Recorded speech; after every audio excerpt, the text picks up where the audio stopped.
Watch News starts now. Morning, welcome to the KOAM Morning News, where we find ourselves at 5 o'clock. I'm Michael Hayslip. We're going to talk a little less about rain today and more so about our big warm-up that's on the way. And by the time we get to the weekend and the 7-day forecast, we're going to be talking about some muggy weather. It's going to make it feel like it's up into the 90s. There's a live look over 7th and Rangeline. Very comfortable outside, sitting at an even 70 degrees with the high humidity ranging at 93%. Also going to keep our eyes on the fog tracker because we are picking up some patchy fog, especially along Highway 69 and 400. You'll notice Girard and Parsons, two of our lowest visibility numbers there. Does get a little bit better as you work down to the south. Now we've got Iola and Fort Scott dipping below 3 and 4 miles respectively as well. We do not have any dense fog advisories as it stands right now, but that is something that we will be monitoring. Most of the rain moving through Arkansas. They're still in the midst of a whole bunch of flood warnings down in the natural state. We've got a couple raindrops trying to hit the ground there in between Iola and Chanute, but everybody else on the clear side, and we're really not fighting a whole bunch of cloud cover like we have been past couple of days. Temperatures ranging right now from the high 60s into the low 70s. Chanute's already bumped up to 72 right there, 68 in Miami. Carthage also chiming in at 70. Ridge of the jet stream really hasn't gone anywhere, kind of stayed put over the upper Midwest all the way, excuse me, all the way into Canada there. All right, now that I got my breath, I get excited when I talk about heat and I see the temperature is going to be in the high 80s right there because it's going to feel like low 90s. And rain chances kind of diminishing for the afternoon hours, certainly not as widespread as what we've had past couple of days, but we'll run that time frame from about 1 p.m. to 7 p.m. Same thing that we've done on Monday and Tuesday. Look at the 7-day forecast. Now, Friday is going to be hot and humid, and that's going to take us into a weekend that's hot and humid right there. We're going to have some heat index readings that are going to be about 94, 95 from Friday all the way into Monday. A Missouri woman is dead following a 3-car crash in Monette. Missouri State Highway Patrol says it happened a little after 11:30 yesterday morning on Highway 37 south of Butterfield. Police say a van failed to yield and turned in front of 74-year-old Linda Gunter, causing the vehicles to collide. That pushed the van into another vehicle in the opposite lane. Linda Gunter was pronounced dead at the scene. Sammy Gunter was last reported in serious condition. Also in Berry County, police say a man died in a tractor accident south of Aurora yesterday afternoon. Missouri Highway Patrol says 69-year-old Burl Baum fell off of his tractor when it began rolling backwards. The tractor ran over Baum. He died at the scene. Another wreck, this one in Craig County, Oklahoma. Oklahoma Highway Patrol says this one happened before 11 yesterday morning on Oklahoma 2 at Road 30, just outside of Welch. Police say 19-year-old Gabrielle Johnson of Oswego died after his tractor collided with a semi. The semi driver was not injured. Cause of the crash still under investigation. Former Kansas City Chiefs assistant coach Britt Reed pleads not guilty to driving under the influence. He'll be back in court on July 22nd. Reed is the son of Kansas City head coach Andy Reid and was part of a multi-vehicle crash in February. 2 children were hospitalized, including a 5-year-old girl who suffered a critical brain injury in the accident. Authorities say Reed was driving more than 80 miles per hour shortly before the accident. His blood alcohol content also above the legal limit. The judge at yesterday's bond review ruled Reed can drive a vehicle once it's outfitted with a device that locks the ignition if his blood alcohol content is too high. Reed was initially placed on administrative leave after the incident, but his contract expired following the Chiefs' loss in the 2021 Super Bowl. As vaccine trials get underway for children younger than the age of 12, one question is whether students who are not vaccinated should still be required to wear masks. School districts in our area have dropped mask mandates in favor of voluntary masking for students. In Carthage, Missouri, officials say they do not plan on mandating masks for the upcoming school year and testing voluntary masking right now. During our summer school right now, we're experimenting not wearing masks, and so far things are going well. We're in our 2nd week. We have not had any type of spike. We don't have any positive cases right now. Baker says they'll monitor COVID trends during the school year and are prepared to go to mandatory masking if there is a spike in cases. An organization announces plans to showcase some southeast Kansas counties next year. Big Kansas Road Trip. It's an annual event that chooses 3 Kansas counties near each other and then works with local community and business leaders to showcase what they're all about. Organization announced next year's events will focus on Bourbon, Cherokee, and Crawford counties. Officials say they want people to see these counties as they truly are. The best ways to help sustain communities across the state is to invite the public into them, to understand them, to get to know them, to realize that Kansas is not dull and boring, that we have some great assets. We can have fun in Kansas. Next year's event takes place from May 5th to May the 8th. The deadline fast approaching for local artists to register for this year's Joplin Arts Fest. Deadline coming up on June 18th. While Arts Fest will run September 17th and 18th. Like a lot of events, last year's Arts Fest was canceled due to the pandemic, but it's now back and at a new home. You may remember in the past, Arts Fest was hosted near Mercy Park. This year, it's going to be at Joplin's Empire Market on East 4th Street. You can find a link to register on our website, KOAMnewsnow.com. Joplin's Cunningham Aquatic Center will open this weekend. But the Schiffer-Deffer Aquatic Center will be closed for a Joplin Stingrays swim team meet. Parks and Rec Department says it has not been able to hire enough lifeguards to open all city pools every weekend. This season's normal operating schedule for Joplin pools will resume on Monday the 14th. Rolling up on 5:07, we'll work backwards here and start with our 7-day forecast because our rain not going to be as widespread today as it has been past couple of days, but it is going to be warmer, all the way up to 87 degrees. Factor in that afternoon humidity, probably going to feel about like 90, 91. We're sitting very comfortably right now. Temperatures sitting high 60s. We've even got some that have eclipsed the 70-degree mark. Chanute at 72 already, and a whole bunch of 70s there in the middle. And here's what Future Track has in store for us. Once again, 1 to 7 p.m. Got scattered variety, pretty light. At least we've escaped any flooding concerns, so that's a positive. And a little cloud cover then builds on Thursday, traps in that heat that we got. So our temperature is going to be very, very mild overnight, and then Thursday is just going to be a couple degrees warmer than what we'll have today. That's a look at this morning's top stories and weather in our first 7 minutes. Coming up on the KOAM Morning News, a drop-off in COVID vaccines. A big goal may very well fall short in the battle against the coronavirus. I'm Laura Podesta with details on the declining vaccination numbers. A former Baxter Springs and Pitt State baseball player found the love of another sport. We're going to hear from Jared Dotson on his new way to compete. And infrastructure talks between the White House and Senate Republicans break down. A look at what comes next as you're watching the KOAM Morning News. More Real News in the Morning. We'll be right back.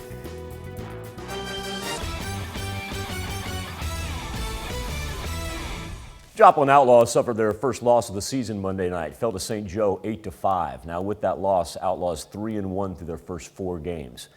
Last night on the road for the first time this summer, taking on the Nevada Griffins, and the final score, Nevada wins at 4-3 with Chase Biter getting a walk-off single in the bottom of the 9th for the Griffins. Outlaws have tomorrow off before hosting Sedalia on Thursday.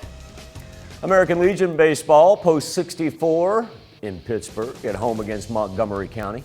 Bottom of the 3rd, scoreless. Ethan Light in the left center. That brings home Gavin Wampler. Patriots go up 1. Then Blaine Dunstan. Ground ball to first base. That's going to score 2. Post 64 now up 3 runs. Later in the inning, we've got Brett Sutterby. Just shoots this rocket to the left side. That's going to bring in 2 more runs. Patriots now up 6 runs after 3 innings.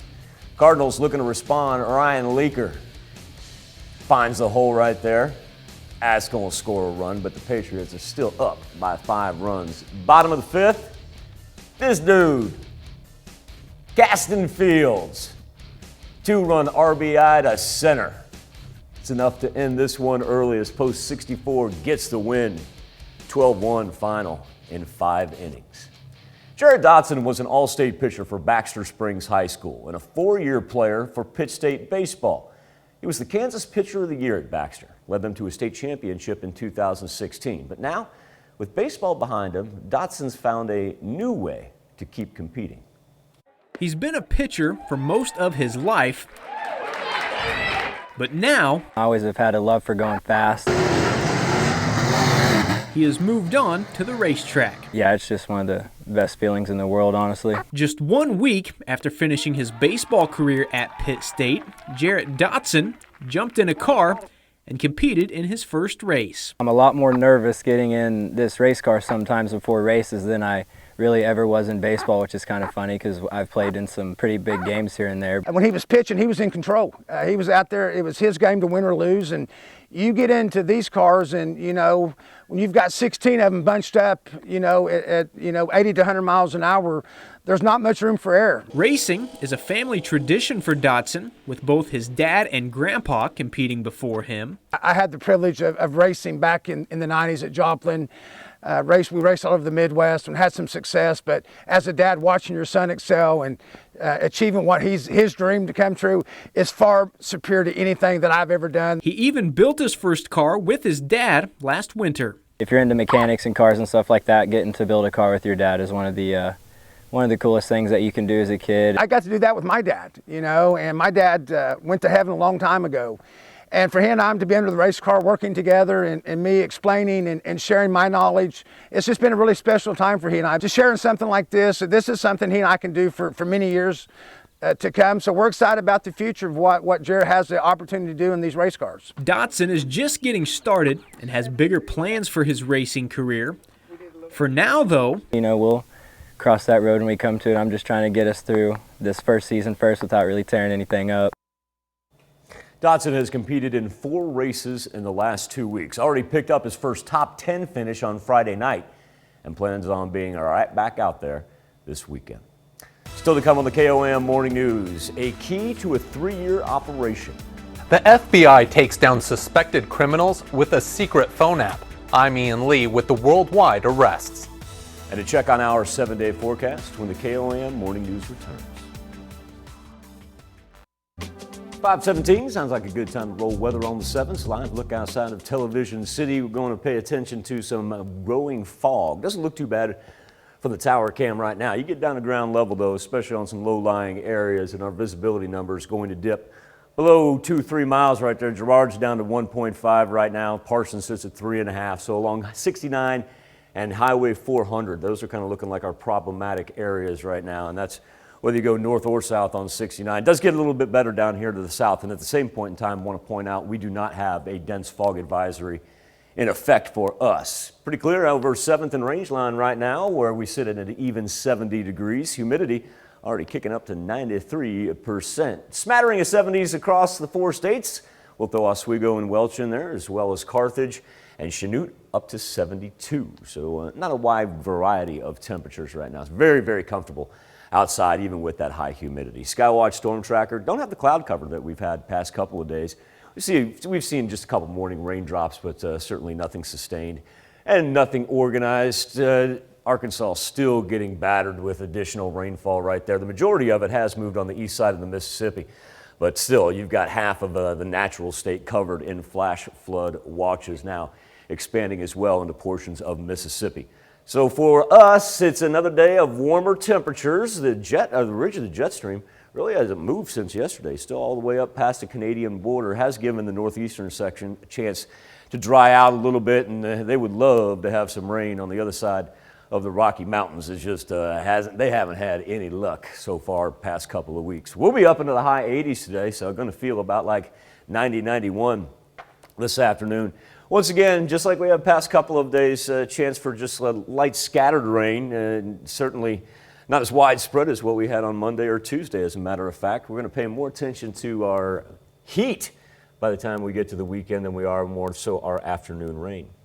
Time now to turn our attention to the KOAM News Now Facebook page and our morning Insta poll as infrastructure talks between President Biden and a group of Senate Republicans have ended.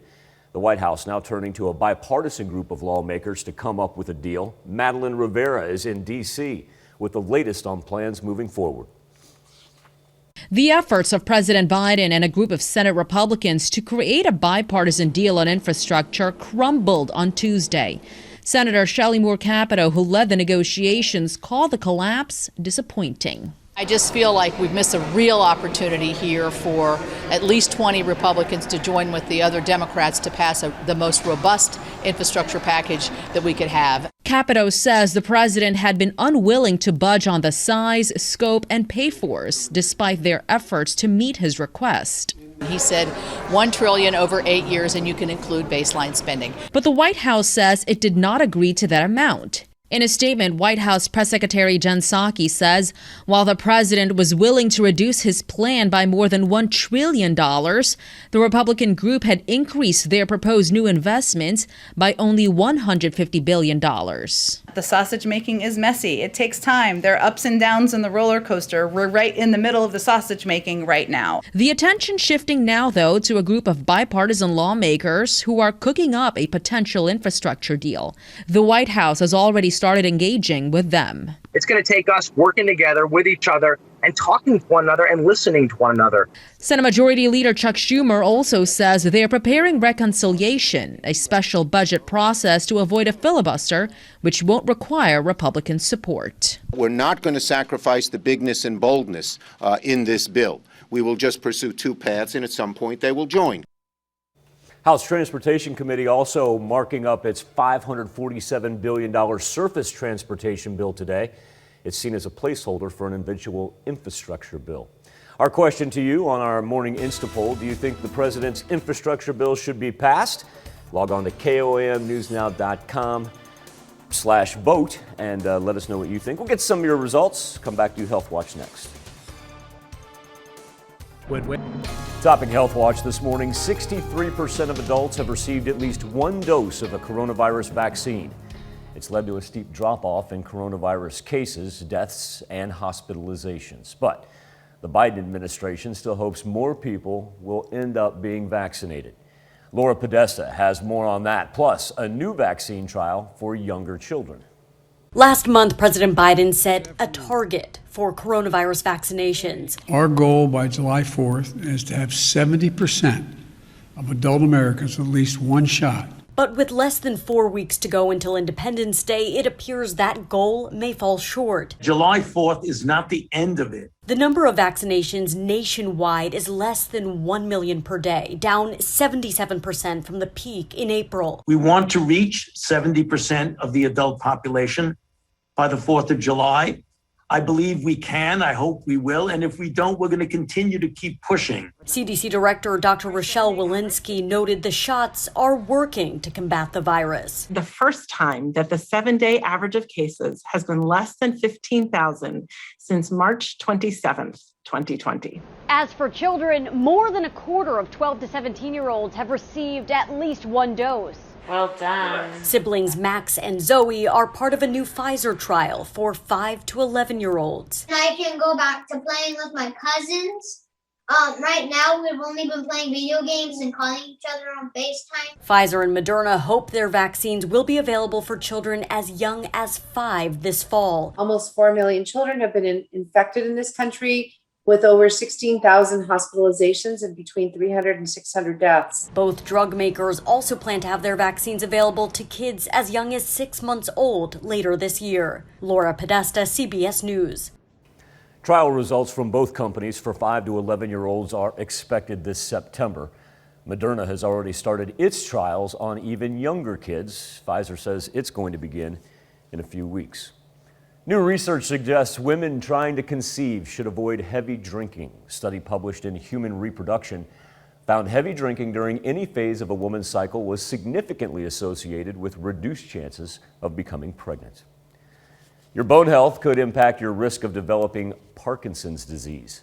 A study in arthritis care and research shows middle-aged osteoarthritis patients have a 41% higher risk of developing Parkinson's. Doctors say in some cases, mobility issues from osteoarthritis can cover up early symptoms of Parkinson's. That's a look at some of today's top health stories as you're watching the KOAM Morning News. Our temperatures right now ranging from the high 60s into the low 70s. Going to keep that shot for some scattered rain for the afternoon, but more importantly, we're heating up. It's going to feel about like 90 later on this afternoon. We'll be right back after this. most watched news starts now. Good Wednesday morning and welcome to the KOAM Morning News. I'm Michael Hayslip. We find ourselves at 5:30. We're going to start with some patchy fog, then we're going to talk about the heat, and in between, chance for afternoon showers. And the fog doesn't look too bad from our live shot outside of Television City right there. But as it grows a little bit lighter, I bet you we can tell just exactly where it's hanging out there on the ground. As we transition to 7th and Range Line in Joplin, of course that being more of the urban area. Not going to have any problems with fog there at the intersection. Already 70 degrees. It's nice and pleasant outside, even with the high humidity. Just a little south breeze. But when we talk about our visibility numbers, we're going to look along Highway 400 from Pittsburgh to Parsons, where Parsons down to 2.2 miles, and then up Highway 69, say from Pittsburgh to Fort Scott. And we see a little bit of that spreading through Girard as well on 47. Now, as you get down to the south, you'll notice our visibility numbers just about perfect everywhere else. And we are not, repeat, not in the midst of any heat advisory or anything, or heat advisory, dense fog advisory. We might be talking about a heat advisory here by the time we get to the weekend now. Skywatch Storm Tracker keeping all the rain down through Arkansas and Mississippi. They actually need a break from the rain. We've just had a couple of raindrops. Cloud cover not too bad. We're going to have a whole bunch of blue sky and begin a quick little warm up. Temperatures ranging from about 68 to 72, so no wide gap there. And the ridge of the jet stream causing abnormally warm temperatures throughout most of the Midwest. Ours aren't going to be too far off. Our average high this year will be about 84, so we'll only be several degrees above that. But, you know, with that afternoon humidity, it probably feel about like 90 this afternoon. And same time frame as what we've done on Monday, Tuesday, about 1 to 7 p.m. Chance for some scattered rain right there. At times you get a moderate downpour on you, and as it pushes out there, it's not as widespread as what it has been past couple of days. And done by Thursday night, cloud cover kicks in, traps some of that heat. Overnight lows going to be sitting in the 70s. And our daily highs, yeah, we will start on Friday. Roll 90s all the way into the weekend. A 3-car crash leaves a Monette, Missouri woman dead. We're going to also hear from Missouri Highway Patrol because it happened a little after 11:30 yesterday on Highway 37. This is south of Butterfield. That's when police say a van failed to yield and turned in front of 74-year-old Linda Gunter. Now that caused the vehicles to collide, and that pushed the van into another vehicle in the opposite lane. Linda Gunter was pronounced dead at a hospital. Sammy Gunter was last reported in serious condition. Also in Berry County, Missouri, police say a man died in a tractor accident south of Aurora yesterday afternoon. Missouri Highway Patrol says 69-year-old Burl Baum fell off of his tractor when it began rolling backwards. The tractor ran over Baum. He was died at the scene. Another wreck, this one in Craig County, Oklahoma. Oklahoma Highway Patrol says it happened just before 11 yesterday morning on Oklahoma 2 at Road 30. That's just outside of Welch. Police say 19-year-old Gabriel Johnson of Oswego, Kansas, died after his tractor collided with a semi. The semi driver was uninjured. Cause of the crash still under investigation. As vaccine trials get underway for children younger than 12, one question is whether students who are not vaccinated should still be required to wear masks. School districts in our area have dropped mask mandates in favor of voluntary masking for students. Carthage officials say they don't plan to mandate masks for the upcoming school year, and they're testing voluntary masking right now. During our summer school right now, we're experimenting not wearing masks, and so far things are going well. We're in our second week. We have not had any type of spike. We don't have any positive cases right now. Baker says the district will monitor COVID trends during the school year and are prepared to go back to mandatory masking if there's a spike in cases. An organization announces plans to showcase some southeast Kansas counties next year. It's called Big Kansas Road Trip. It's an annual event that chooses 3 Kansas counties near each other and works with local community and business leaders to showcase what those counties are all about. Organization announced next year's event's going to focus on Bourbon, Cherokee, and Crawford counties. Officials say they want people to see these counties as they truly are. The best ways to help sustain communities across the state is to invite the public into them, to understand them, to get to know them, to realize that Kansas is not dull and boring, that we have some great assets. We can have fun in Kansas. Next year's event takes place from May 5th to May the 8th. As the weather heats up and COVID restrictions lift, more people are flocking to lakes and rivers. Canoes and kayaks, popular ways to enjoy the water. And to help people learn more about the watercraft, the Missouri Department of Conservation hosted clinics at Kellogg Lake in Carthage. Called the Introduction to Canoe and Kayak Clinic, taught people about basic equipment and techniques for safely using Missouri streams and lakes. We've had so much rain, there's lots of water, and there's lots of swift current, and it's really, really not safe for a lot of beginners to be out on some of these waters, so being able to find a nice, still section of water and practice is really key right now. Clinics open to anyone ages 7 and older. Some 4-state kids worked on their green thumb in Webb City yesterday. The Webb City Farmers Market hosted a kids gardening club. It's a club designed for kids to learn about starting their own gardens and how to keep that garden thriving. I think it's a lifelong skill when you teach a child to garden. It's something they can do throughout their life. It helps them connect to their food so that they can perhaps make healthier choices and be proud of the food that they're eating. And on top of that, each and every kid got to take home a seed project to begin their own garden. Some of the best clay shooters in the country are right here in the 4 states. They're competing at Claythorne Lodge in Columbus, Kansas, as part of the U.S. Open for this sport, and an important event for tourism organizations just about everywhere. Joplin, Cherokee, Crawford, Labette counties. This sport has given me many opportunities, many accomplishments, and some failures. But the failures help me learn and keep on learning. And that's how I become better and better. And I love this sport. U.S. Open at Claythorne Lodge runs all the way until Sunday. Marvelous time. Anytime I've done an event out there, number one, they do it A1. Number two, you want to talk about some talented folks. Remember, that's the United States Open that we're talking about right here in our backyard. That's a look at our top news stories this half hour. Coming up next on the KOAM Morning News, we're going to hear from the SEK Humane Society and also meet a couple of adorable and adoptable dogs. Plus an app secretly created to track criminals around the world. We're going to have details on a global crime bust. Now that we sit at 5:37, remember, it is going to be a tad bit warm this afternoon. Rain chances, that's really going to be about in between 1 and 7, and we're not looking at anything severe. As a matter of fact, almost not as widespread as what we've had past couple of days, but still going to feel about like it's 91, 92 this afternoon. And then as we head into the weekend, we're going to throw up actual temperatures that are in the 90s. So probably going to feel about like 94, 95 from Friday into Monday. We'll be back with World Watch right after this. Topping World Watch, the FBI teamed up with law enforcement around the world to take down hundreds of criminals, track their phones. That was the key. It's a 3-year operation. Ian Lee has the latest from London. Police move in on a house in Australia, arresting another suspect in a massive worldwide sting. Today, the Australian government, as part of a global operation, has struck a heavy blow against organised crime. Authorities took down more than 800 suspected criminals across Europe, Australia, New Zealand, and the United States.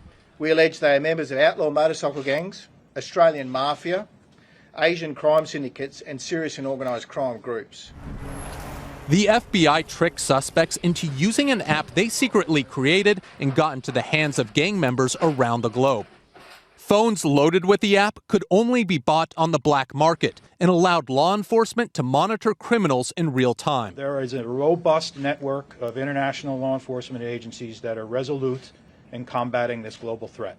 Police worldwide seized $148 million in cash, at least 6 tons of cocaine, guns, luxury cars, and motorcycles. We have arrested the alleged kingmakers behind these crimes, prevented mass shootings. The FBI says the operation saved more than 100 lives. Ian Lee, CBS News, London. Now get this part. The FBI's cover was reportedly blown back in March when a blogger pointed out security flaws in the app and claimed it was a scam. Evidently nobody listened to him. The wife of infamous Mexican drug lord El Chapo is expected to plead guilty to helping him run his drug empire. 31-year-old Emma Coronel Aspuro. She's also accused of helping her husband, Joaquin Guzman Loera, escape from a maximum security prison in Mexico. Aspuro is a former beauty queen and was taken into custody at Dulles Airport in Virginia in February. El Chapo, the former head of the Sinaloa drug cartel, was convicted in federal court in 2019.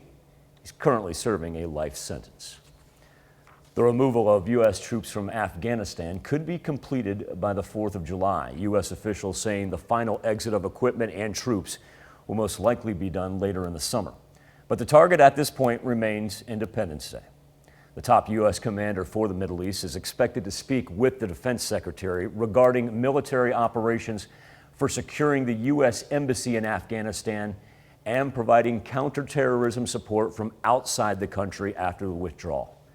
The final withdrawal of troops will put an end to 20 years of war between the United States and Afghanistan. That is a look at some of our biggest headlines from around the world. Let's talk about our Facebook page and our morning Insta poll, because infrastructure talks between President Biden and a group of Senate Republicans, those have ended. White House turns to a bipartisan group of lawmakers trying to strike a new deal. GOP lawmakers have objected to the project's $1.7 trillion cost while complaining that parts of it are unnecessary. Senate Majority Leader Chuck Schumer also says they're preparing reconciliation. That's a special budget process to avoid a filibuster, which won't require Republican support. Our question for you is, do you think the president's infrastructure bill should be passed? Right now, 73% of you say no, it shouldn't be passed. It goes too far. 27% say yes. Right now, nobody doesn't think that it does not go far enough. Of course, you can make your voice heard each and every morning on our Insta poll. Just go to KOAMnewsnow.com/vote. We'll be back with the news you need to know before you head out the door right after this. Here's a check of today's top headlines, the news you need to know before you head out the door. A Missouri woman is dead following a 3-car crash in Monette. The Missouri State Highway Patrol says it happened a little after 11:30 yesterday morning on Highway 37, south of Butterfield. Police say a van failed to yield and turned in front of 74-year-old Linda Gutner, causing their vehicles to collide. That pushed the van into another vehicle in the opposite lane. Linda Gutner was pronounced dead at the hospital. Sammy Gutner was last reported in serious condition. Former Kansas City Chiefs assistant coach Brett Reed pleads not guilty to driving under the influence. Reed, who is the son of Kansas City head coach Andy Reid, was part of a multi-vehicle crash in February. 2 children were hospitalized, including a 5-year-old girl who suffered a critical brain injury in the accident. Authorities say Reed was driving more than 80 miles per hour shortly before the accident. His blood alcohol content was also above the legal limit. Reed was initially placed on administrative leave after the incident, but his contract expired following the Chiefs' loss in the 2021 Super Bowl. As vaccine trials get underway for children younger than 12 years old, one question is whether students who are not vaccinated should still be required to wear masks. School districts in our area have dropped mask mandates in favor of voluntary masking for students. Carthage officials say they don't plan to mandate masks for the upcoming school year, and they're testing voluntary masking right now. The White House has ended its infrastructure negotiations with Republican senators. GOP lawmakers have objected to the project's $1.7 trillion cost while complaining that parts of it are unnecessary. That's a check of today's top headlines, the news you need to know before you head out the door. We've got temperatures ranging from high 60s to low 70s right now, so very, very comfortable outside, even with our high Tuesday or Wednesday morning humidity. The warm-up has begun. We're going to reach up into the high 80s later on today. Probably feel about like 90 with the Gulf moisture. And of course, once we get into those peak afternoon hours, that's when the air gets a little unstable and combines with that Gulf moisture to bring us some afternoon showers. Just about the same time frame we've had all week, say between 1 and 7. Not as scattered as today as what we've had past couple of other days. Kind of just hanging over there throughout southwest Missouri, a little bit through northeast Oklahoma. And then overnight, the clouds build. And when the clouds build, that means it traps in all that heat as we prepare for a weekend in the 90s. Probably going to feel about like 94 to 95 there from Friday all the way into Monday. Taper off our rain as we get into Sunday and Monday as well. The normal temperatures on the backside into Tuesday. Well, back to the KOAM Morning News. It is time to reconnect with our pet connection. We're fortunate enough this morning to be joined by Jasmine Kyle. She is the director of the SEK Humane Society. Jasmine, first off, thank you so much for your time. Okay, so we're coming out of this inch by inch, out of the pandemic. Yeah. What are adoption rates doing at the Humane Society as more people get vaccinated? Yeah, so we are actually starting last weekend. We are open to the public on weekends now. Awesome. So we're slowly but surely getting there. We're still doing adoptions by appointment just because that was one of the giant improvements that we saw was the interaction of the human-animal bond just in those adoption appointments alone. But yeah, we are finally getting to see our public, not only at the events that we're starting to pop up and do again, but back at our shelter. We are so happy. That's great, and we're going to tackle some of those events here in just a little bit. But first off, I know you've got one, speaking of adoptions, I know you've got one crawling on your lap right there. Is that Nala? Yes, this is Nala. So Nala has been with us for actually quite some time, unfortunately. They came in, her and her sister, she has a sister by the name of Luna, came in just when they were pups, and now they are a year and 2 months old. Unfortunately, that was the thing with COVID for most shelters. It kind of put a damper on these guys finding their forever home. Yeah. So she is currently looking for her new home. She does great with cats, with other dogs. She is a super, super sweet girl, and she loves to play fetch. If you throw a ball, she's either wanting a ball or she's wanting cuddles like she is right now. Now, there's a bigger dog that kind of caught my heart, and it's a red heeler, and her name is Mia. And for a lot of people are going to remember Mia's story. If you can give us a little bit of her background and why she's looking and really does need a foster family. Yeah, so at the beginning of COVID, unfortunately, there was a massive incline of surrenders and intakes from families that unfortunately couldn't no longer care for their animals. So we were at full capacity in 48 hours, and that did not stop. So it finally came to our breaking point when 10 defenseless adolescent puppies were thrown down the road from us into a nearby river system. And we spent 2 days rescuing all 10 of them. So half of them have been successfully adopted out, while the other half, they are still looking for homes. As you can see with Mia, she is very, very shy. She is still traumatized by water, which we do not, blame these babies for due to their background. So she is looking for a quiet, calm foster to adopt home, or even just a foster at this point, so she can learn new sights, new sounds, and can learn to trust again.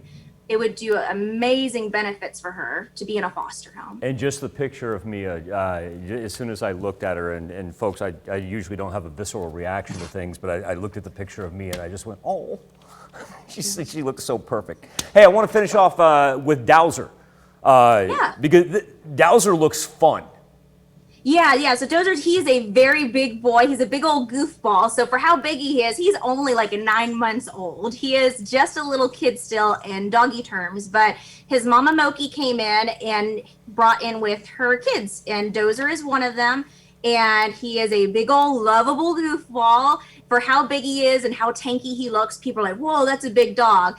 And the next thing he is doing is he's up on you, giving you 1,000 sloppy kisses. He is such a cool guy. And he also has an 8-month-old sister by the name of Flutterbug, too. And it's got a real cool marking there over his left eye. Yeah. Real unique looking dog, absolutely beautiful dog.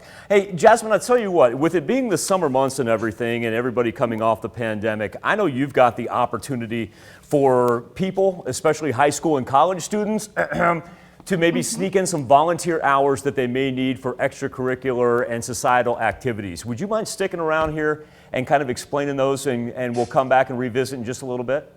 Yeah, I'd love to. Thank you. Jasmine Kyle, director of the SEK Humane Society. We'll catch up with her and explain those activities. You're watching the KOAM Morning News, and we'll be right back after this.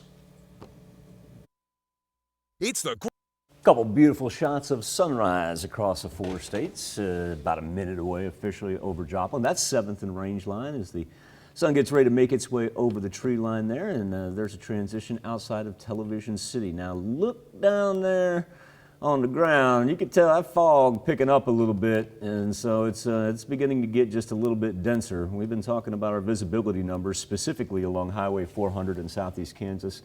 And then Highway 69 running from Pittsburgh up to Fort Scott. Throw Girard in the mix as well on 47 because it's now down to 1.5 miles.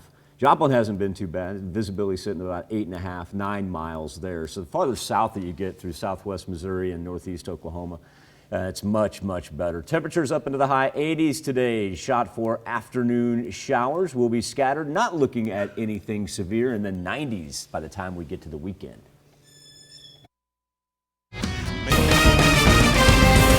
A 3-car crash leaves a Monette, Missouri woman dead. We'll have the latest. Plus, we hear from a local school district and health official on requiring unvaccinated students to mask up. And the big Kansas road trip showcases the best of Southeast Kansas. The 4 states' most watched news starts now. Good morning and welcome to the KOAM Morning News. It's 6 a.m. I'm Tanya Bach. Enjoy the sunshine today before rain is back in the forecast. Let's take a look with Michael. Pleasant start to our Wednesday morning. There's a live look over 7th and Range Line.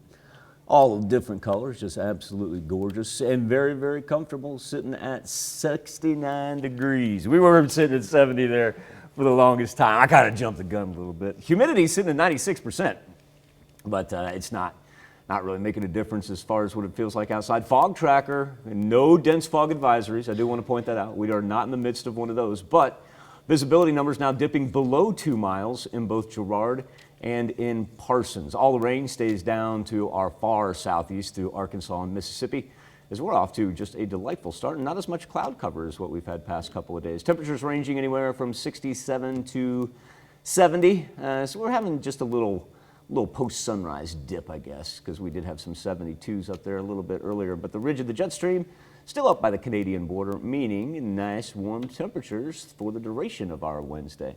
Going to keep that shot for scattered rain. It's not going to be as widespread, though, as what we've had past couple of days. Very similar in nature, though. You can get a moderate downpour for about 10-15 minutes before it backs off. Nothing severe, nothing organized, and then overnight, cloud cover builds, traps in that heat, keeps us up into the 70s. Hello, 90s. Staring at those come Friday all the way into the weekend. Well, a Missouri woman, oh, hey, there you are, Michael. A Missouri woman is dead following a 3-car crash in Monette. The Missouri State Highway Patrol says it happened a little after 11:30 yesterday morning on Highway 37-1 south of Butterfield. Police say a van failed to yield and turned in front of 74-year-old Linda Guttner, causing their vehicles to collide. And that pushed the van into another vehicle in the opposite lane. Linda Guttner was pronounced dead at the hospital. Sammy Guttner was last reported in serious condition. Also in Berry County, police say a man died in a tractor accident south of Aurora yesterday afternoon. According to Missouri Highway Patrol, 69-year-old Burl Baum fell off his tractor when it began rolling backwards. The tractor ran him over and he died at the scene. Another wreck, this one in Craig County, Oklahoma. The Oklahoma Highway Patrol says it happened just before 11 yesterday morning on Oklahoma 2 at Road 30 just outside of Welch. Police say 19-year-old Gabriel Johnson of Oswego, Kansas died after his tractor collided with a semi. The semi driver was uninjured. The cause of the crash is still under investigation.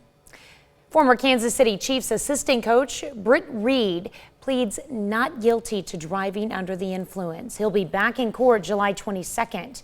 Reed, who is the son of Kansas City head coach Andy Reid, was part of a multi-vehicle crash in February. 2 children were hospitalized, including a 5-year-old girl who suffered a critical brain injury in the accident. Authorities say Reed was driving more than 80 miles per hour shortly before the accident. His blood alcohol content was also above the legal limit. The judge at yesterday's bond review ruled Reed can drive a vehicle once it's outfitted with a device that locks the ignition if his blood alcohol content is too high. Reed was initially placed on administrative leave after the incident, but his contract expired following the Chiefs' loss in the 2021 Super Bowl. As vaccine trials get underway for children younger than 12 years old, one question is whether students who are not vaccinated should still be required to wear masks. School districts in our area have dropped mask mandates in favor of voluntary masking for students. Carthage officials say they don't plan to mandate masks for the upcoming school year, and they're testing voluntary masking right now. Right now, we're experimenting not wearing masks, and so far things are going well. We're in our second week. We have not had any type of spike. We don't have any positive cases right now. Baker says they'll monitor COVID trends during the school year, and they're prepared to go to mandatory masking if there is a spike in cases. An organization announces plans to showcase some Southeast Kansas counties next year. Big Kansas Road Trip is an annual event that chooses 3 Kansas counties near each other and works with local community and business leaders to showcase what they're all about. The organization announced next year's event will focus on Bourbon, Cherokee, and Crawford counties. Officials say they want people to see these counties as they truly are. The best ways to help sustain communities across the state is to invite the public into them, to understand them, to get to know them, to realize that Kansas is not dull and boring, that we have some great assets. We can have fun in Kansas. Next year's event will take place from May 5th to the 8th. 6:07. Fresh air forecast. We haven't broken it out yet. We're going to have those temperatures climbing up into the high 80s here later on. We are picking up some patchy fog right now, so everybody give yourself a little more time, especially if you are on Highway 69, Highway 400, or Highway 47. Visibility does get better as you go down to the south. It's going to be mostly sunny to start, and we'll get the gradual cloud cover that'll build in, bring us scattered afternoon and early evening showers done by sunset. Overnight lows only in the 70s, so it's going to be a warm night. That's a look at this morning's top stories and weather in our first 7 minutes. Coming up on the KOAM Morning News, a once trusted brand name. Did Fisher-Price put profits over people? More than 90 infants died after using a once popular sleeper that's now recalled. I'm Deborah Alfarone on Capitol Hill, where lawmakers went toe-to-toe with the makers of these popular products for children. Plus, the results of a new study that looks at vaccine hesitancy. And we continue our talk with the SEK Humane Society. You're watching the KOAM Morning News. More real news in the morning. We'll be right back. In Money Watch this morning, the heads of Fisher-Price and parent company Mattel took the hot seat on Capitol Hill. A House committee says the child product manufacturers knowingly put profit over people's safety after dozens of babies died while using their now recalled Rock and Play sleeper seat. Deborah Alfarone reports from Washington, D.C. We trusted a name brand and we were wrong. Erica Richter says her baby Emma died while using the Fisher-Price Rock and Play sleeper. She became emotional during her statement to the House Oversight Committee. Now this is all I have left to remember my daughter. Her outfit from the hospital that still smells like her. A newly released report links dozens of infant deaths to the once popular sleeper in the 10 years it was on the market. Company executives say they're actually investigating as many as 97 deaths. The product was voluntarily recalled in 2019 in the U.S., though it was banned in Australia, the U.K., and Canada nearly a decade before that. This is a national scandal. It is breathtakingly irresponsible. The Rock and Play sleeper put babies at a 30-degree angle, though leading pediatricians say babies should sleep flat on their backs. The committee report shows that the company had no independent research showing that it was safe for babies to sleep at that angle. You only acted because you got caught red-handed, knowingly selling a dangerous product. But company executives say they did conduct research and other factors could be at play. The phenomenon of SIDS, which is one situation where young babies die suddenly. This is a nightmare for every young parent. In addition, in some cases, babies were not strapped. Now the company is recalling all its sleeper products, including the 4-in-1 Rock and Glide Soother, which has been linked to 4 infant deaths. Deborah Alfarone, CBS News, Capitol Hill. Around 4.7 million Rock and Play sleepers were sold before the recall. Federal lawmakers are pushing for changes to strengthen Consumer Product Safety Act. They say the law, as currently written, gives companies too much power to police themselves. The richest 25 Americans pay less in tax than millions of ordinary citizens. The nonprofit ProPublica released IRS data on people like Warren Buffett, Bill Gates, and Mark Zuckerberg. It showed the wealthy take full advantage of legal loopholes to diminish their tax bills to next to nothing. The White House says while it remains committed to having the wealthiest Americans pay their fair share, it will also be looking into how the personal tax information of individuals was made public, since doing so is illegal. Well, the price of a burrito is going up. Chipotle is raising menu prices by about 4% to cover the cost of higher wages. The company is hiring 20,000 new employees this summer and is increasing the average pay to $15 an hour. That's it for Money Watch. Let's toss it over to Michael for a look at our forecast. Thank you, Tanya. As we take a look down just below the tree line there, you can tell the growing patchy fog. It's a live look outside of Television City. It's been a glorious morning. We just need to be safe out there because our visibility numbers, specifically on 69, 47, and 400 right there, now below 2 miles in Parsons and Girard. Fort Scott down to 3, and Iola has been a problem spot as well. It only sits at 1.6 miles. As you graduate down to 44 and to the south, much better as far as travel conditions. But like I said, make sure you give yourself a little extra time there if you're going to be on one of those 3 highways. That's outside of 7th and Range Line, waiting for that sun just to creep above the tree line right there. Sits at 69 degrees. Look at that humidity jumping all the way up to 96% and just a little southerly breeze, 5 miles per hour. So no harm there. Anything in between 67 and 70 degrees. Very pleasant start. And nice thing is that humidity not playing any type of a factor as of yet. It will by the time we get to the weekend, however. A little bit of cloud cover on the eastern edge of southwest Missouri. We've stayed on the dry side, unlike past couple of days where we had kind of almost overcast start at points. Very clear. A whole bunch of blue sky and mostly sunny skies to start with. It'd be nice if Arkansas could certainly get a break right there. They're seemingly just been underwater all week long, and so they've still got the flash flood watches running not only through half the natural state, but now into Mississippi as well. Do want to point out, we do not have any advisories, watches, or warnings, and not even a dense fog advisory. It's just not widespread enough. Hasn't made that much of an impact. Just something I wanted to keep our eyes on. Big ridge of the jet stream still all the way over Canada right now, meaning warm temperatures abound and not a whole lot of action west of the Mississippi, although they would obviously love some rain out to the west. We're going to get some scattered showers for the afternoon, make it up into the high 80s, probably feel about like 90 here during our peak heating hours. And then for future track, about 1 to 7 p.m., there they are rolling in and immediately rolling back out. Then we make our climb toward 90, and we're going to be there by the weekend. Be back with more KOAM Morning News right after this. Welcome back to the KOAM Morning News. Earlier, we were fortunate enough to be joined by Jasmine Kyle. She's the director of the SEK Humane Society. I conned her into sticking around because of the very unique opportunities now that we're opening back up to the public.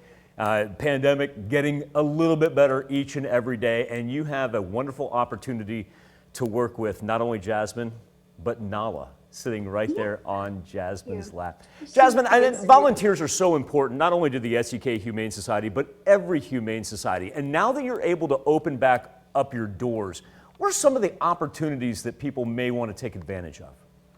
Yeah, so there's multiple ways to volunteer: walking dogs, coming out and assisting our staff, even folding newspapers, laundry. You know, that we do laundry 8 hours a day, 7 days a week. There's always something. From gardening, we had a very nice group last year before COVID, of course, come out and they go down the trailway, and kind of weed eat and plant perennials and save pet plants. But if you have any way or any idea on how you'd like to contribute to help volunteer us, we are all open for ears. We are surprised with some of the amazing ideas that the kids in the community can bring to us. What's the process for that? Do I contact you? Is there paperwork to fill out?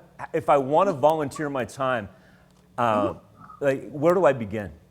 Yeah, so that was another thing with COVID. We were able to really put everything into an online format. So you could call us, but there is a much easier and faster way through our website, which is thesekhumanesociety.com. Up on the top, you'll see all of our tabs from volunteering, and you fill out a form and you let us know, hey, these are the exact things that I can help volunteer with. And we also have fostering applications online too. And it's great for all ages, especially during summertime. We've got a number of high school and college age students that may be looking for volunteer opportunities. Is that something that you've had done in the past with that age group?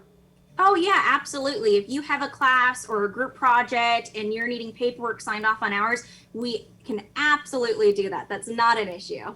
I'm curious, you just talked about an application as a foster family. Why exactly is that important for your pets to go through that foster process?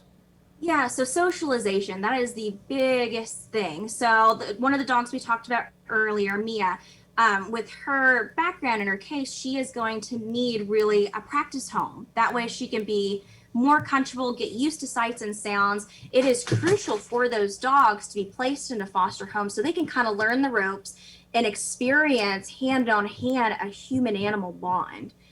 So that's why it's really important, not only for them to get out of the shelter, but for their mental stability too. And like Jasmine said, you can find that application to become an a foster family online. Hey, you've got a really unique process going on this week because you're making it super affordable for adoption. Why is this week so important? And kind of explain how low you've dropped everything that we can become pet owners. Yeah, absolutely. So from June 8th through the 13th, in celebration of National Best Friends Day, of course, we are dropping down dog adoption fees to just $45. And again, all of our dogs are already spayed and neutered, they are already microchipped, and they are already up to date on vaccination. So they are truly ready to go to their forever homes. And right now, half of our dogs are even sponsored. We had a giant sponsor-thon event for last month. And for those dogs that are sponsored, they don't have an adoption fee. So this is the month to find your new forever fur baby and get them the homes that they deserve. Jasmine, that is incredible right there. And I want to reiterate what Jasmine just said. It's not like you are walking home with a cat or a dog and then have to go through the spay, neuter, the vaccination, no. Jasmine and her group have taken care of all of that. You guys are absolutely amazing. Jasmine Kyle, she is the director of the SEK Humane Society. Jasmine, thank you so much. I want you and all your fur babies, I want you guys to have a wonderful morning. You too. Thank you, guys. Thank you, Jasmine. We'll be back with more KOAM Morning News right after this. Topping Health Watch this morning, vaccine hesitancy has been a concern as the U.S. tries to achieve herd immunity in the pandemic. And now a new survey looks at who has gotten vaccinated and who still plans to. Femi Redwood has more on the results. For months, health officials have been saying vaccination is the only way out of this pandemic. I didn't want to be the first, I will say that. Given the science and everything else we said, it makes sense for us to protect ourselves. I have not been vaccinated. Why haven't you? Just because I'm really unsure about the vaccination. Now a Brigham and Women's Hospital study of more than 10,000 adults shows nearly 2/3 reported they had received, definitely would get, or most likely would get a COVID-19 vaccine when they could. There are many people who are willing to get the vaccine as soon as possible. Mark Seisler co-authored the research, which took place from late 2020 to mid-March 2021, and also found nearly 70% of pregnant respondents received their vaccine when they could. It would be helpful to capitalize on that willingness because It has been demonstrated that mRNA vaccines are safe and effective in pregnant people with immune transfer to their offspring. Children ages 12 through 15 are the latest group to become eligible for the COVID vaccine. The survey shows parents' intentions for vaccinating their children mostly match their own. In terms of thinking about population level immunity, ensuring that children are vaccinated when they're available is going to be critical. Researchers say now is the time to tailor vaccination education to people who remain undecided and to make sure everyone who wants to get the vaccine has access to one. Femi Redwood, CBS News, New York. Health officials have said booster shots may be necessary down the line to protect against COVID-19. The survey shows most people who already received the vaccine would be willing to get a booster as soon as possible. A new study gives insight into what's in our dreams, why we have them, and their intended purpose. The study from Furman University in South Carolina says that dreams help reflect a memory processing function and help us anticipate probable future events. The study involved 48 students in a sleep lab who were awakened periodically and recorded their experiences during various sleep stages. 53% said their dreams were traced to a memory, with many saying their memories had multiple life experiences. About 38% of future-related dreams contained past experiences. That's a look at some of today's top health stories. You're watching the KOAM Morning News. I'd be like, stop waking me up in the middle of my sleep, dude.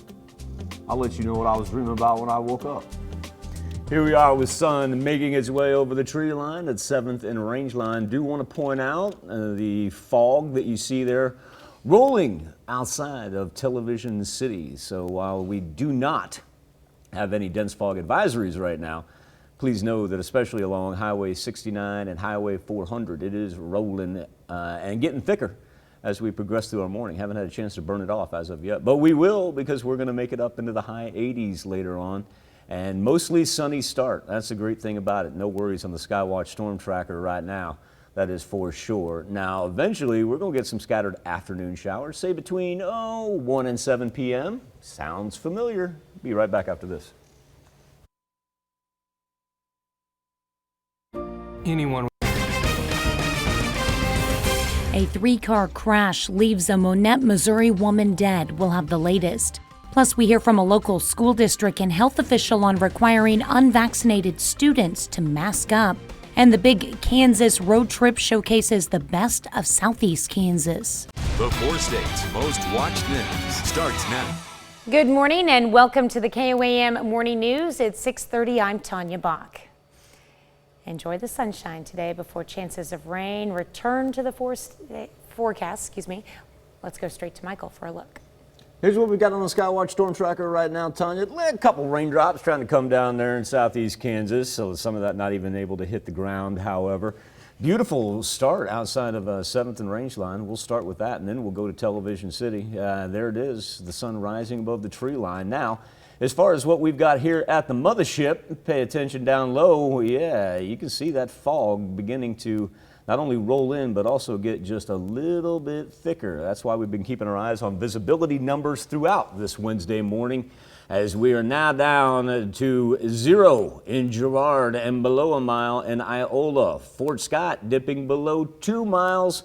And while Independence has rebounded, or at least Parsons has rebounded, look at Independence. Independence now only at a mile. As you get into southwest Missouri and down south through northeast Oklahoma, visibility does get a little bit better. Give it about an hour, we'll finally be able to burn this off. Don't think it'll last past 8 o'clock, with temperatures already up into the high 60s, even some low 70s on the board.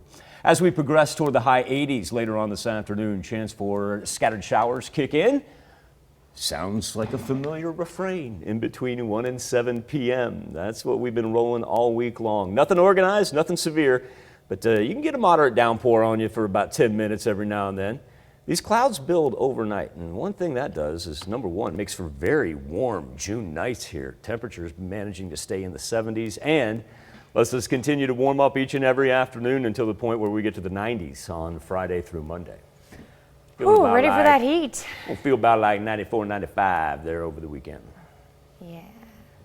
Got to remember what it feels like instead of just what the temperatures are. Temperature's not just 90. We can handle that. All right, thanks, Michael. A Missouri woman is dead following a 3-car crash in Monette. The Missouri State Highway Patrol says it happened a little after 11:30 yesterday morning on Highway 37-1 south of Butterfield. Police say a van failed to yield and turned in front of 74-year-old Linda Guntner, causing their vehicles to collide. And that pushed the van into another vehicle in the opposite lane. Linda was pronounced dead at the hospital. Sammy Gunter was last reported in serious condition. Also in Berry County, police say a man died in a tractor accident south of Aurora yesterday afternoon.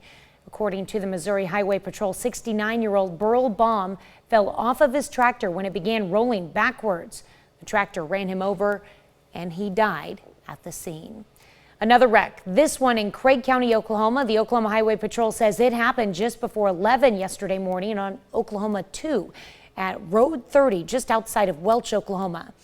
Police say 19-year-old Gabriel Johnson of Oswego, Kansas, died after his tractor collided with a semi. The semi driver was uninjured. The cause of the crash is still under investigation. As vaccine trials get underway for children younger than 12 years old, one question is whether students who are not vaccinated should still be required to wear masks. School districts in our area have dropped mask mandates in favor of voluntary masking for students. Carthage officials say they don't plan to mandate masks for the upcoming school year, and they're testing voluntary masking right now. During our summer school right now, we're experimenting not wearing masks. And so far things are going well. We're in our second week. We have not had any type of spike. We don't have any positive cases right now. Baker says they'll monitor COVID trends during the school year and they're prepared to go to mandatory masking if there is a spike in cases. An organization announces plans to showcase some Southeast Kansas counties next year. Big Kansas Road Trip is an annual event that chooses 3 Kansas counties near each other and works with local community and big business leaders to showcase what they're all about. The organization announced next year's event will focus on Bourbon, Cherokee, and Crawford counties. Officials say they want people to see these counties as they truly are. The best ways to help sustain communities across the state is to invite the public into them, to understand them, to get to know them, to realize that Kansas is not dull and boring, that we have some great assets. We can have fun in Kansas. Next year's event will take place from May 5th to the 8th. Oklahoma State Treasurer Randy McDaniel says Oklahoma's economy is recovering from the pandemic downturn, with revenue collections in May 34% higher than in May of 2020. McDaniel said the state collected $1.24 billion in May, and that's more than $300 million more than the same month a year ago.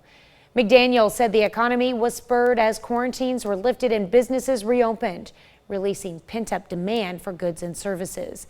McDaniel said the strongest indicator of increased economic activity is sales and use tax collections, which increased 26% from last year. Some area kids worked on their green thumb in Webb City yesterday. The Webb City Farmers Market hosted a kids gardening club. The club is designed for kids to learn about starting their own gardens and how to keep that garden thriving.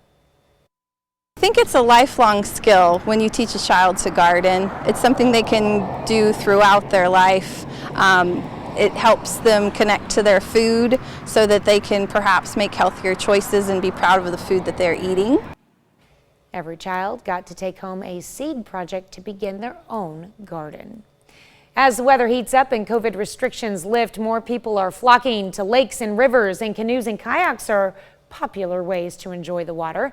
To help people learn more about the watercraft, the Missouri Department of Conservation hosted clinics at Kellogg Lake in Carthage. The Introduction to Canoe and Kayak clinics taught people about basic equipment and techniques for safely using Missouri streams and lakes.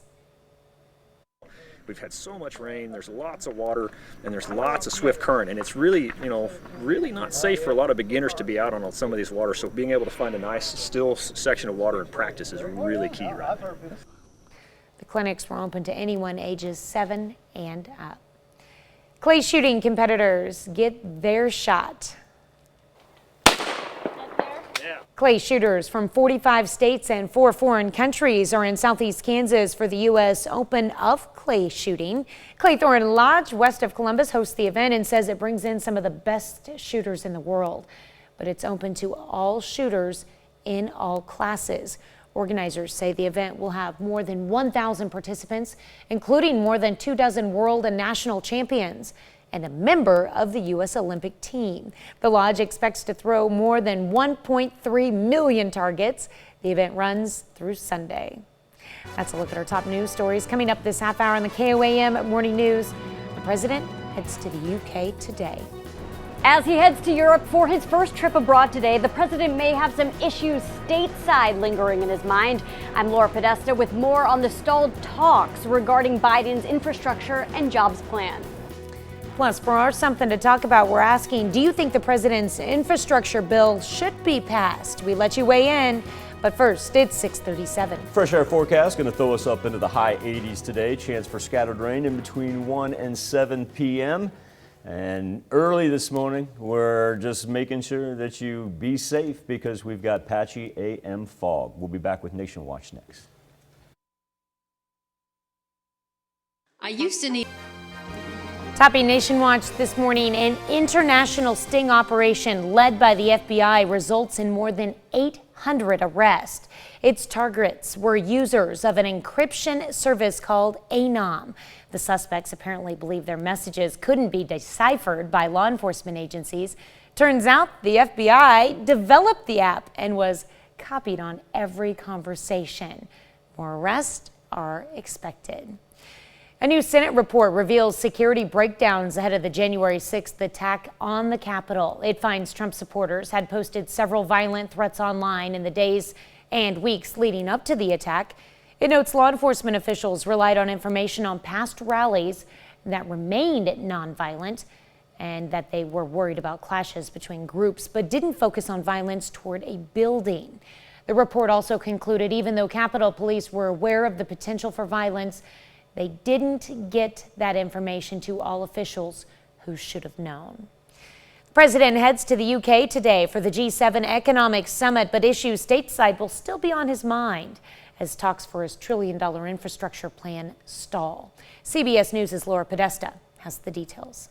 Ongoing negotiations on infrastructure between Republicans and the White House have hit a roadblock. They're focused on climate change, social welfare, those sorts of things, and they want to have massive tax increases to pay for it. Yesterday, President Biden and Republican senators ended talks, and Mr. Biden started reaching out to a new bipartisan group of senators in an effort to find compromise. Republicans have made it very clear they do not want to raise corporate taxes to pay for the plan, which President Biden and most Democrats say is essential to improve deteriorating roads, bridges, and tunnels throughout the country and create jobs. But we're not going to sacrifice the bigness and boldness in this bill. We will just pursue two paths, and at some point they will join. Top Democrat in the Senate, Chuck Schumer, suggests part of the plan may be bipartisan and part may have to be passed by Democrats on their own. The impasse at home comes as President Biden leaves the White House today for his first journey overseas as commander-in-chief. His packed schedule will include the G7 summit, meetings with key allies, and a visit with Queen Elizabeth. But he'll face a major test in diplomacy when he meets face-to-face with Russian President Vladimir Putin in Geneva. White House advisors say this is not about delivering deals, but setting boundaries with Moscow on everything from cyber attacks to interference in U.S. elections. Laura Podesta, CBS News.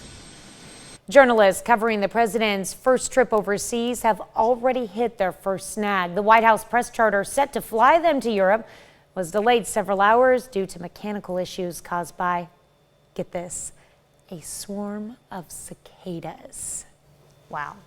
That's a look at today's top national stories. Let's check back in with Michael for our Something to Talk About. Just so happens, coming off of that story right there, we can tie that into our KOAM News Now Facebook page and our morning Insta poll because we're talking about the president's infrastructure bill and whether you think the bill should be passed. Right now, 73% of you say no, it should not be because it goes too far. Only 27% saying yes, and so far nobody's chimed in saying no because it doesn't go far enough. You can make your voice heard by going to KOAMnewsnow.com/vote.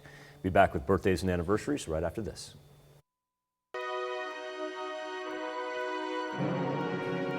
We take this time to honor today's four-state hero, Jean Farrar, who served in the United States Navy. Her hometown, Joplin, Missouri. We are proud to salute Jean Farrar, our four-state hero. The birthday list begins with a smiling Lily Kreitz. Miss Lily celebrating her big third birthday. Have a great day, kiddo. She's in Arma. The Morgan twins in Nevada turning 10 years old this year. We've got Lorelei on the left there, and then Logan Morgan as well. Happy birthday. In Pittsburgh, Cletus Francis celebrating an 18th birthday. At the graduation cap, ready to rock. Good looking picture, my man. Happy birthday. In Chanute, Kansas, Dylan Meisner celebrating birthday number 23 this What? year. How'd that dude turn? He's already 23. Man, time flying, man. Happy birthday, Dylan. That's crazy. Chelsea Schrum, she's celebrating her 39th birthday. Ready for football season already. Happy birthday, Chelsea, in Iola. Blair Hirschman turning the big 4-0 this year. Happy birthday, Blair. Hope it's a great one in Nevada. And Jason Beard celebrating a 43rd birthday. Good looking picture right there, Jason. Happy birthday in Columbus. Glenn Ressler Jr. turning 63. Check out that bike there. Glenn is in Chanute. And Patty Ridnour with love from the whole family, Patty. What is that she's holding right there? I think they're little Elvis dolls. Ah, they are. I love that, Patty. She is celebrating her birthday with the King and Weir. All right.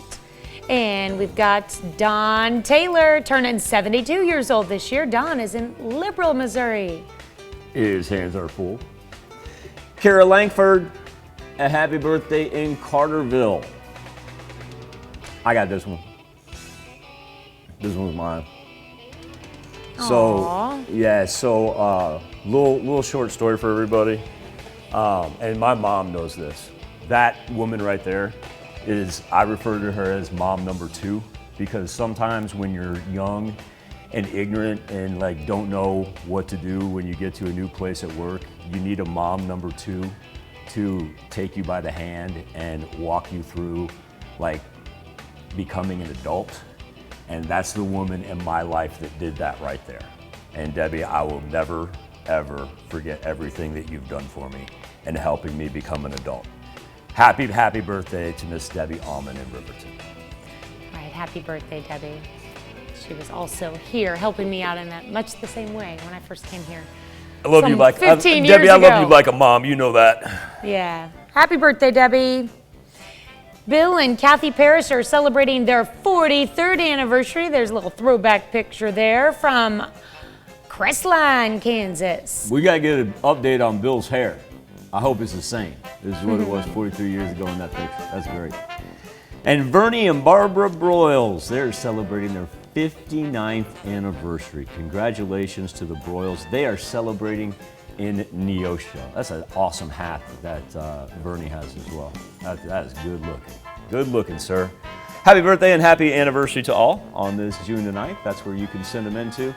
Birthdays at KOAMTV.com should you choose to go the email route, or if you go online, you can go to KOAMnewsnow.com/birthdays. Now here's Tanya Bach with a very important birthday announcement. That's right. You can be a part of the KOAM Birthday Club. All you have to do is go to our website and sign up.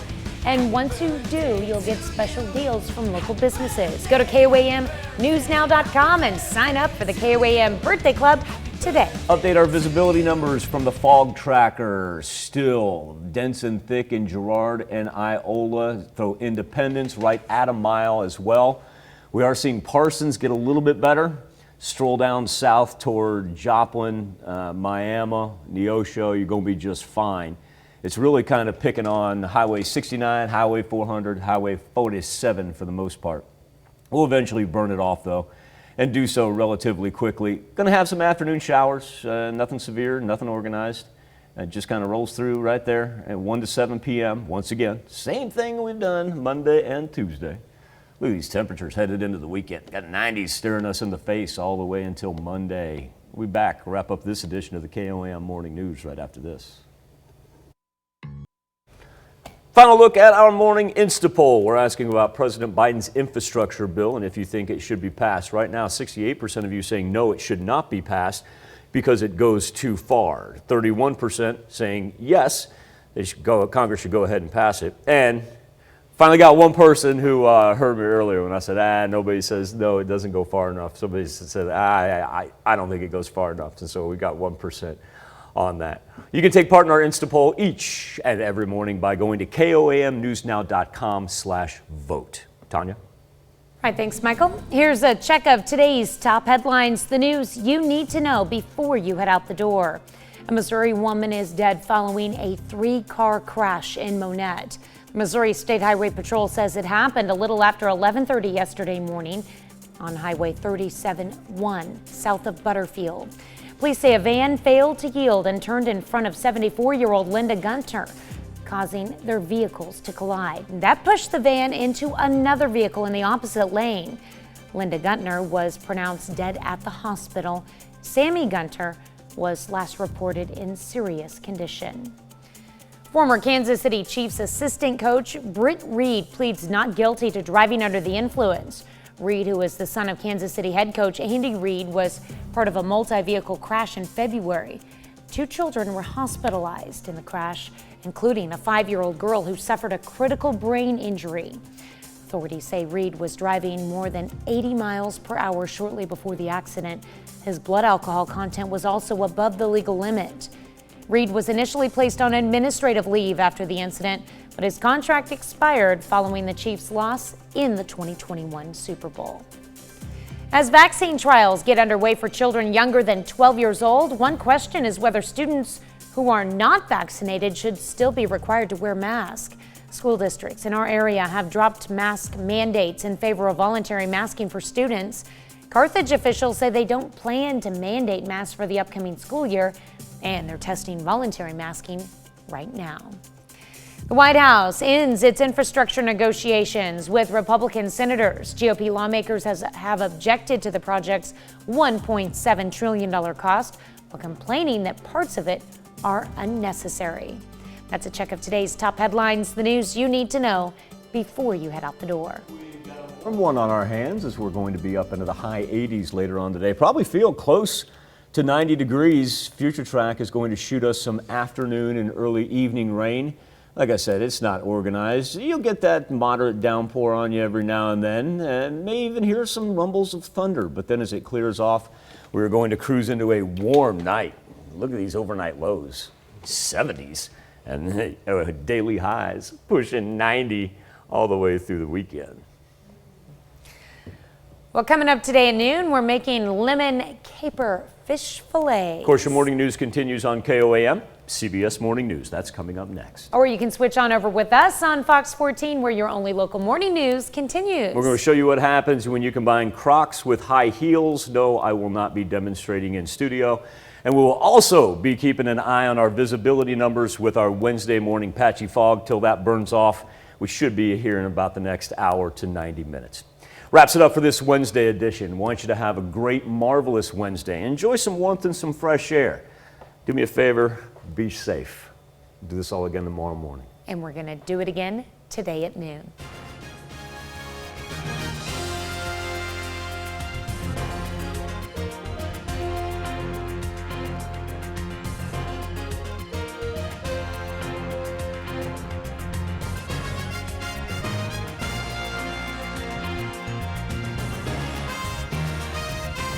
It's High Winds Casino's 15th anniversary, and